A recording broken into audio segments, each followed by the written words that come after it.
Les accusations se multiplient à l'encontre de Patrick Poivre d'Arvor. L'ancien présentateur du JT de TF1, d'abord accusé par l'écrivaine Florence Porcel de viol, les faits se seraient déroulés entre 2004 et 2009, est depuis le 15 mars visé par de nouvelles plaintes.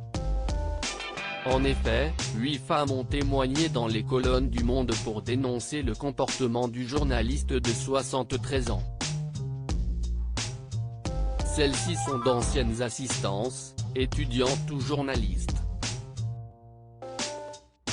L'une d'elles raconte: « Il s'est levé brusquement, m'a enlacé par surprise, m'a embrassé, m'a renversé sur sa grande table, a glissé une main dans mon soutien-gorge puis l'autre dans ma culotte avant de l'introduire dans mon sexe pendant de longues minutes.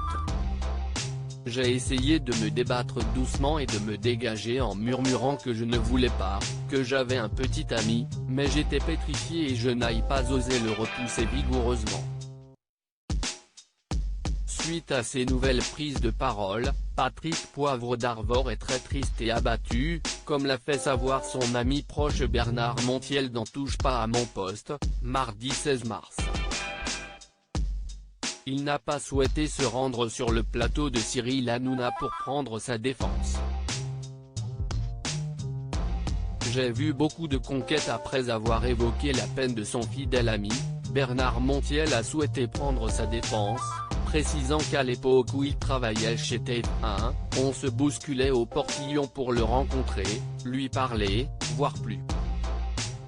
Si est un grand séducteur, un homme qui aime conquérir, mais en aucun cas il fait appel à la violence.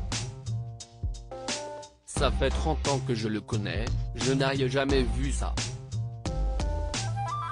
J'ai vu beaucoup de conquêtes, et par discrétion, je ne vais pas dire qui. Il a multiplié les conquêtes, il adore ça. Mais il n'est ni lié à la violence, et encore moins à la force.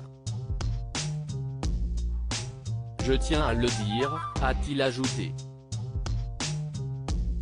Sa fille Morgane a elle aussi décidé de sortir de son silence pour prendre ouvertement sa défense.